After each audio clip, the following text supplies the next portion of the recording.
Sudden fire has destroyed Phed Thoubal Division Office building, causing a major damage around 11:30 p.m.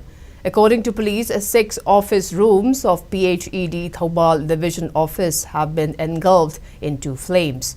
However, the chowkidar remained unhurt. Properties and documents inside the office rooms of executive engineer, assistant engineer and SO were destroyed by the fire.